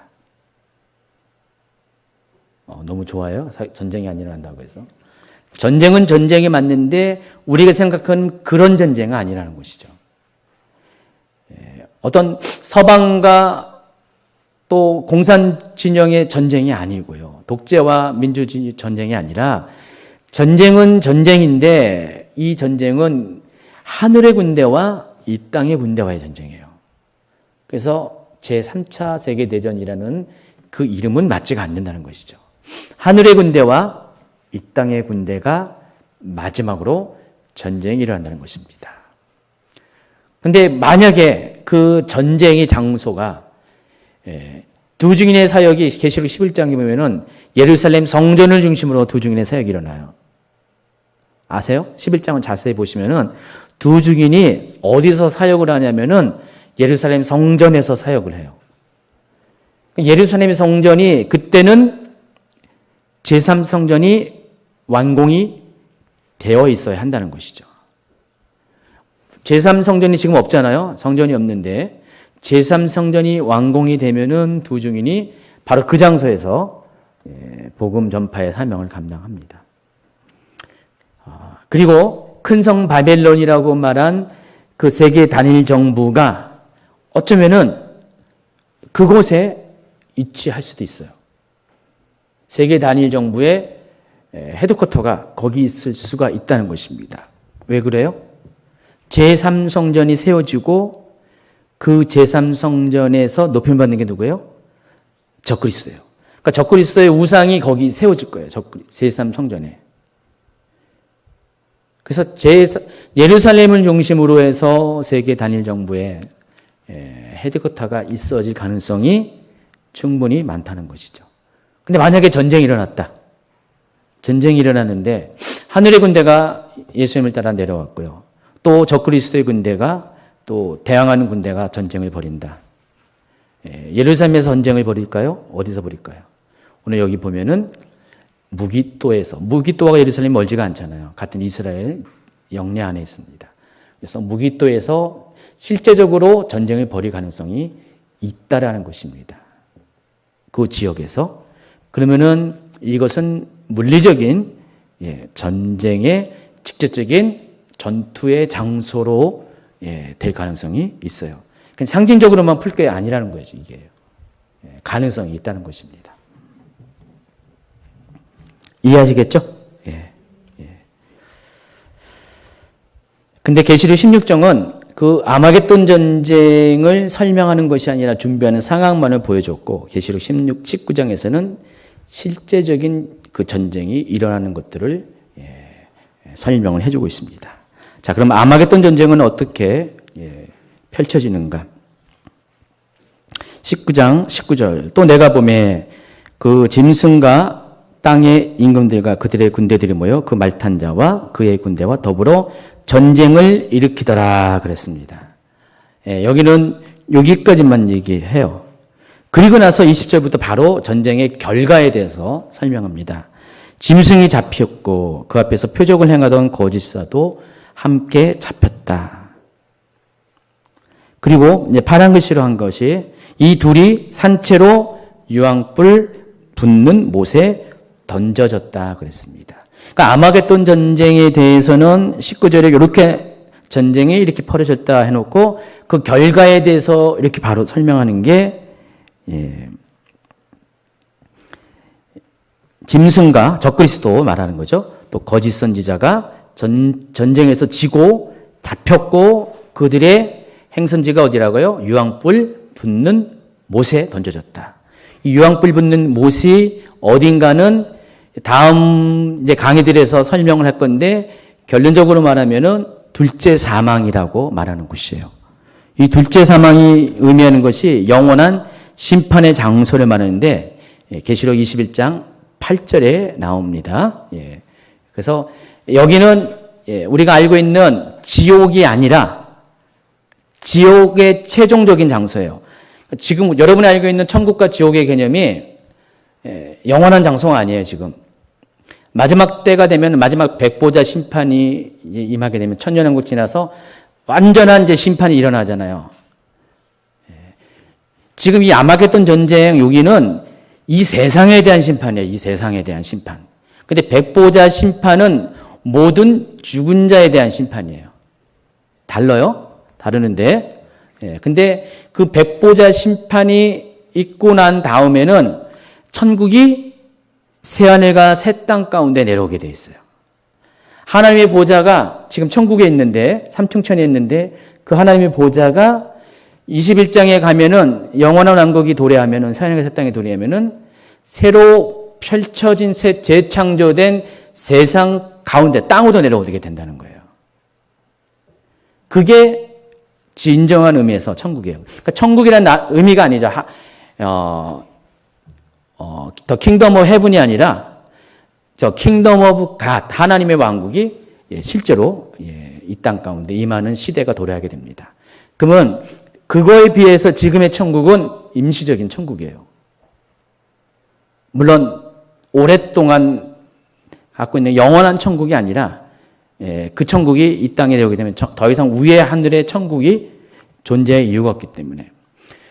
지옥도 마찬가지입니다. 지금 지옥은 이 땅 밑에 무저갱이라는 곳이 지옥이에요. 무저갱의 이 지옥인데 그 무저갱의 이 지옥이 영원한 지옥이 아니라 그것이 이 마지막 심판, 백보자 심판이 있은 후에는 그 영원한 지옥이 불못 지옥으로 우리에게 소개가 됩니다. 지금 천국과 지옥도 임시적인 거예요. 아직은 존재하지만은 심판의 때까지만 존재하는 거고요. 백보자 심판 이후로는 우리가 알고 있는 이 하데스가 이 지옥이 없어지고 하나님이 예비한 영원한 불못 심판이 남게 되는데 그 불못 심판에 모든 악한 존재들, 악인들이 다 거기 한 번에 다 들어가게 됩니다. 지금 지옥에 대한 간증들을 보면은 지옥이 다양하잖아요. 죄에 대해서 많이 이렇게 이야기하는데 죄의 종류에 따라서 서로 다른 지옥을 얘기하는데 이 둘째 사망, 영원한 불못은 하나로만 묘사가 돼요. 영원한 유황불 타는 불못으로 소개해요. 그게 둘째 사망이에요. 둘째 사망이라는 의미가 뭔지 알죠? 첫 번째 죽었는데 또 죽는다는 거예요. 영원한 죽음. 그런 의미입니다. 그래서 그때까지는 이 지옥은 임시적으로 운행이 된다는 것입니다. 자, 그런데 이 아마겟돈 전쟁의 결과 짐승이 잡혔습니다. 덕거리도 잡혔습니다. 거짓 선지자가 잡혔습니다. 근데 이 둘은 다른 존재들은 전부 다 백보자 심판을 거쳐서 영원한 불못으로 들어가는데 이 적그리스도와 거짓 선지자는 그런 걸 거치지 않아요. 제가 그래서 이 지옥과 이 둘째 사망을 가리켜서 구치소, 여러분 구치소 알죠? 아직 판결이 나기 전에 죄가 있다 없다 결정 나기 전에 갇혀 있는 구속된 장소가 있잖아요. 아직 재판이 끝나지 않은 상태에서 임시로 있는 게 구치소예요. 몇 개월이 있을 수 있고 올해 6개월까지 있을 수도 있고 구치소는 그런 공간이에요. 근데 구치소를 거치지 않고 이들은 어디로 직접 가요? 교도소로 가는 거예요. 교도소. 직접. 그러니까 적그리스도와 거짓 선지자의 심판은 바로 여기서 끝내버려요. 자, 그런데 짐승은 어떻게 사탄은 어떻게 되니까?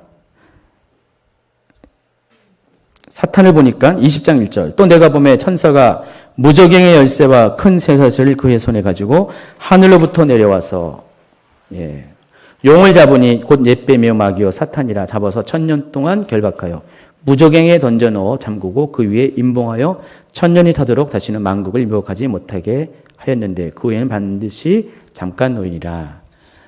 그래서 이 사탄은 어디에? 구치소에 감금이 된다는 것입니다. 그러니까 1000년 동안 구치소에 감금이 돼요. 무저갱에 감금이 된다는 것입니다. 여러분 알고 있는 지옥의 끝에 맨 밑바닥에 감금이 돼요. 사탄은. 근데 사탄이 왜 이렇게 최종적인 심판을 받지 않냐? 아직 할 일이 남아 있어서 그래요. 언제요? 천년왕국이 지나자마자 잠시 반드시 잠깐 풀려나게 되는데 그때 해야 될 일이 또다시 만국을 마지막으로 미혹해요. 그래서 그 결과 천년왕국의 백성들 중에서 미혹당하는 자들이 사탄의 편에 서서 그리스도의 근대와 마지막으로 한 번 더 전쟁을 치르는데 그게 고가 마국의 전쟁이라는 것입니다. 계시록 20장에 나와 있죠. 그리고 그 전쟁이 끝난 후에 사탄은 또다시 앞서 적그리스도와 거짓 선지자가 간 그곳으로 들어가게 됩니다. 그리고 사람들은 어떻게 될까요? 이 사람들은 이미 심판을 받아서 일곱 대제 심판 가운데서 많이 죽기도 하지만은 살아남은 자들은 마지막 순간에 이 아마겟돈 전쟁에서 예수 그리스도의 군대, 하늘의 군대와 싸움에서 죽임을 당합니다. 모두 다 죽임을 당하죠. 그리고 그들이 계시록 20장에 보면은 백보자 심판 때 부활을 해요, 다시. 첫 번째 예수님 공중에 강림하실 때는 성도들의 부활이 있고요. 백보자 심판이 있을 때는 악인들의 부활이 있습니다. 그래서 요한복음에서는 어떤 사람은 생명의 부활로 나오고 어떤 사람은 심판의 부활로 나온다고 그랬죠. 생각 안 나세요? 생명의 부활은 바로 그 휴거를 전제로 한 부활을 말하고 심판의 부활은 백보자 심판을 받기 위해서. 그래서 그러면 심판을 받을 때, 백보자 심판을 받을 때 우리의 영혼이 심판을 받는 게 아니라 육신을 입은 영혼이 심판을 받는 거예요. 영혼육이. 부활한 사람이 심판을 받는 것입니다. 그래서 영원한 불목 가운데 들어가게 돼요. 그럼 나중에 보면은 제일 먼저 적그리스도하고 거짓 선지자가 불못 심판 그 둘째 사망에 가 있어요. 좀 이따 보니까 천년이 지나고 보니까 마귀도 들어오고 악인들도 다 들어와요. 다 모여요 거기서. 그래서 이제 왔어? 고생했네. 앞으로 더 고생할 텐데 그런 일이 생긴다는 것입니다.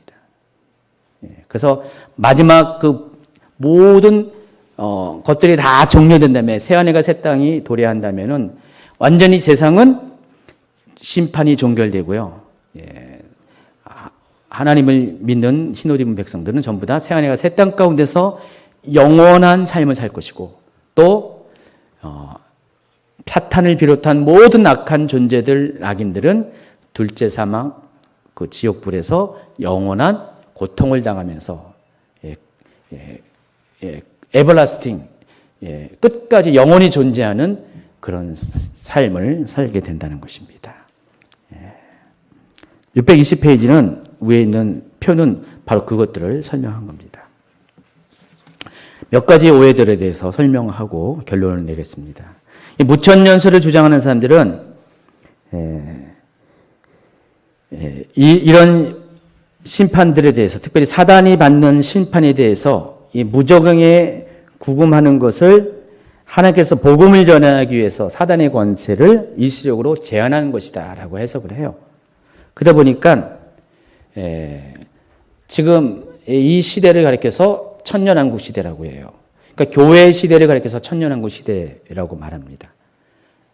그 천년왕국 시대인 이 교회의 시대에 복음의 전파가 왕성하게 되는데 그 이유가 하나님께서 사단을 무정에 갇혀놔서 사단의 권세가 약화되어서 교회가 이렇게 교회의 다수님의 권세가 이렇게 있을 것이다 라고 해요. 그래서 무천년, 그러니까 천년왕국이 지금 이 시대라고 생각하는 분들, 예수 그리스도의 초림과 재림 사이에 있는 모든 시대라고 생각하시는 분들은 뭘 자꾸만 강조하면은 그리스도의 왕권, 교회의 또 통치 이런 것들을 많이 강조해요. 그래서 이 시대가 교회 시대라고 해요. 근데 실은 그 폐단이 있었죠. 중세시대 때. 중세시대에 교회가 그와 같은 생각 가운데서 그때는 무천년주의라는 뭐 신학 체계가 있던 건 아니지만은 이 교회가 세상의 통치자라고 생각을 했고요. 왜냐하면 그리스도의 통치권을 누가 받았어요? 천국의 열쇠를 베드로가 받았고 그들은 베드로가 일대 교황이라고 자기 스스로 얘기하면서 그 베드로의 계승자이들인 교황을 통해서 이 세상이 그리스도가 통치하는 세상이라고 믿었거든요. 그래서 세속 권력 위에 교황의 권력이 있었고요. 그래서 그것 때문에 세상을 교회가 다스린다고 믿었다는 것입니다. 그러나 아니죠. 오히려 이 세상은 중세시대가 가장 악했고요. 그리고 지금도 점점점 악을 향해서 치닫고 있습니다. 저는 시대를 보면서 얼마나 이 악이 점점점 하나님의 심판을 부르는 만약에 병이 있다면은 우리가 대접 심판이라고 얘기하죠. 마지막 심판을 대접. 근데 지금 킹제임스 성경 같은 경우는 대접이라고 표현하지 않고 호리병이라고 얘기해요. 호리병 7 호리병 심판이라고 그래요. 호리병 뭔지 알죠? 호리호리한 병. 이렇게 된 호리병 심판이라고 하는데, 근데 이 하나님의 심판은 이 병에 하나님의 진노가 점점 쌓이잖아요. 하나님이 이 세상을 심판할 수밖에 없는 이유가 점점 쌓이게 돼가지고 이것이 악우까지 채워질 때, 창세기 15장에 보면은 하나님께서 아무런 죄도 없는 아브라함의 후손들을 가나안 땅에서 400년 동안 종살이를 하다가 4대 만에 돌아오게 할 것이다 라고 얘기했잖아요. 그래서 덧붙이는 말이 아직 이 가나안 땅의 죄가 가득 채워지지 않았기 때문에, 간영치 않았기 때문에 400년이 지나면은 이 가나안 지역은 죄로 인해서 죄가 가득 차기 때문에 바로 여기서 빼낸 아브라함의 후손들이 이들을 심판하러 오게 할 것이다. 그런 하나님의 섭리가, 두 가지 섭리가 있었거든요. 그래서 모든 심판은 때가 차야 돼요. 구원도 때가 차야 되고 심판도 때가 차야 되는데, 이 심판의 때가 채워지면 하나님은 그 시간에 심판을 해요. 근데 그 때가 채워지려면 어떻게 해요? 세상은 점점 악으로 가득 채워져야 되죠. 그러면 지금 이 시대가 그리스도가 교회를 통해서 통치하는 시대라고 하면은 어때요? 이 시대는 선이 악을 이겨야 되는 시대잖아요. 점점 악해지면 안 되잖아요. 좀 있으면 그리스도가 다시 오시는데. 그래서 이 세상은 점점 좋아져야 돼. 살기 좋아야 되고, 점점 예수 믿는 사람이 많아야 되고, 점점 하늘의 원리, 오는 세상의 원리로 사람들이 점점 하나님 사람으로 바뀌어 가야 되는데, 그러냐 이거죠, 지금. 아닙니다. 그렇지 않어요. 점점 세상이 악해지고요. 악한 사람은 아주 극한의 악을 향해 달리고, 또 선한 사람은, 믿는 자들은 더 정결해지는 쪽으로 분리 현상이 일어나고 있어요. 세상은 점점 분리가 되고 있고요. 하나님의 심판의 때가 이제는 가까웠다는 것을 우리에게 알려주는 것입니다. 그래서 지금은 무천년주의에서 말하는 교회 시대가 그런 왕노릇하는 시대가 아니라는 것입니다. 왕노릇하는 교회 시대가 아닙니다. 천년왕국이 아니에요, 지금은. 그리고 사단의 결박은 미래적인 것이에요. 오늘 계시록에 쭉 나와 있는 거 보니까 아마겟돈 전쟁이 끝난 다음에 사단이 결박을 당하는 거지, 사단이 예수님이 십자가에서 죽으시고 부활했다고 결박당한 게 아니었어요. 그리고 이 1000년 동안의 무저갱에 사단이 갇혔다는 것은 사단의 활동이 완전히 정지되었다는 것이에요. 감옥에 갇혀 있는데 뭘 활동을 합니까? 거기 열쇠로 천사가 잠궜어요. 사단이 절대로 활동하지 못해요. 그래서 이 사단의 활동이 있는 이 시대는 천년왕국이 아니라는 것이죠. 만약에 사단이 지금 결박되어 있으면 이 세상은 사단이 통해서 일어나는 일들이 발생하면 안 되잖아요, 지금. 근데 얼마나 지금 사단이 왕성하게 활동하고 있고 더 강력하게 활동하고 있습니까?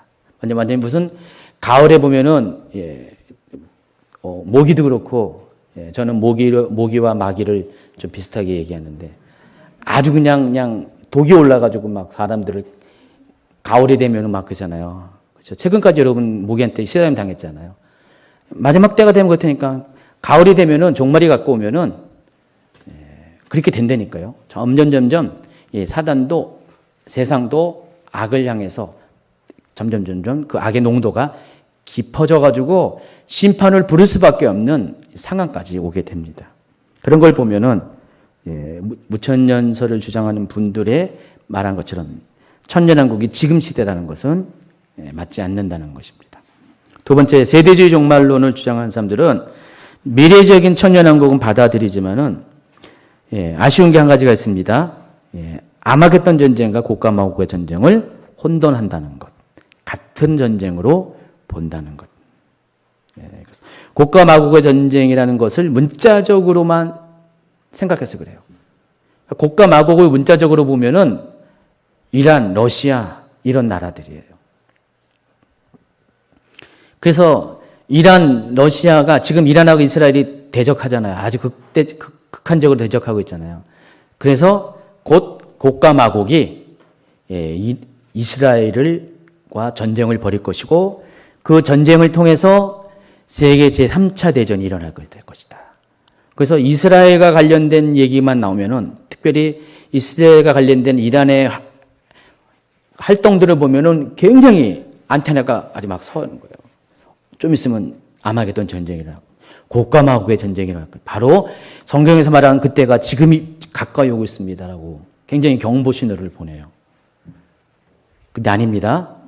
곡과 마곡의 전쟁은 아마겟돈 전쟁과 1000년이라는 시간에 갭이 있다는 것을 아시기 바랍니다. 곡과 마곡은 문자적인 이야기가 아니에요. 아닐 가능성이 많습니다. 정확하게 천년왕국 시대의 곡과 마곡이 정말 그 이전에 그 문자적으로 곡과 마곡인지는 잘 몰라요. 실은 곡과 마곡이라는 것은 장소를 말하는 것이, 마곡이라는 것은 장소 개념이 많지만은 곡은 어떤 민족 개념이거든요. 그래서 좀 서로 또 엇갈려요, 이것도요. 곡과 마곡이라는 것이 뭐 민족이면 민족, 장소면 장소, 그것도 아니고 서로 다 포함되어 있는 것이에요. 그래서 이 장소가 문자적으로 성취되는지는 저는 모르겠지만은, 그러나 아마겟돈과 이것이 묶여져 가지고 어떤 실제적인 문자적인 의미에서 말하는 것은 아니라는 것입니다. 두 개의 전쟁 가운데는 1000년이라는 시간 차이가 있다는 것을 여러분이 아시기 바랍니다. 621페이지 표를 보시면은 이해하시겠죠? 다 이해하시겠죠? 결론, 예수님께서는요, 다시 오신 이유가 분명합니다. 심판하시기 오십니다. 예수님의 초림은 구원 때문에, 예수님의 재림은 목적이 아주 분명합니다. 심판이라는 것입니다. 그래서 두 가지 순서에 의해서 오십니다. 먼저는 공중에 강림하실 것이고요. 두 번째는 지상에 재림한다는 것입니다. 이 시간차가 환란 전 휴거설을 주장하는 분들에 의하면 7년이고 중간 휴거설은 3년 6개월이고 환란 후 휴거설은 동시로 봅니다. 어쨌든 7년 환란이 다 끝나갈 때 이 세상에 대한 본격적인 심판이 진행되고 그 심판은 마지막 7 대접 심판을 통해서 진행이 되고요. 그 끝 무렵에 아마겟돈 전쟁이 일어나게 된다는 것입니다. 그리고 아마겟돈 전쟁은 영적 전쟁이 아니라 이 세상 군대들과 적그리스도의 군대들 말하죠. 세계 단일 정부의 군대들과 그들을 따르는 열방의 왕들을 말하는 거고요. 그들과 하늘의 군대들과의 실제적인 물리적인 전쟁이라는 것입니다. 그래서 모든 하나님의 진영과 모든 사탄의 진영들이 마지막 전쟁을 치르게 됩니다. 그것이 하루 무기또에서 일어날 가능성이 있다는 것입니다.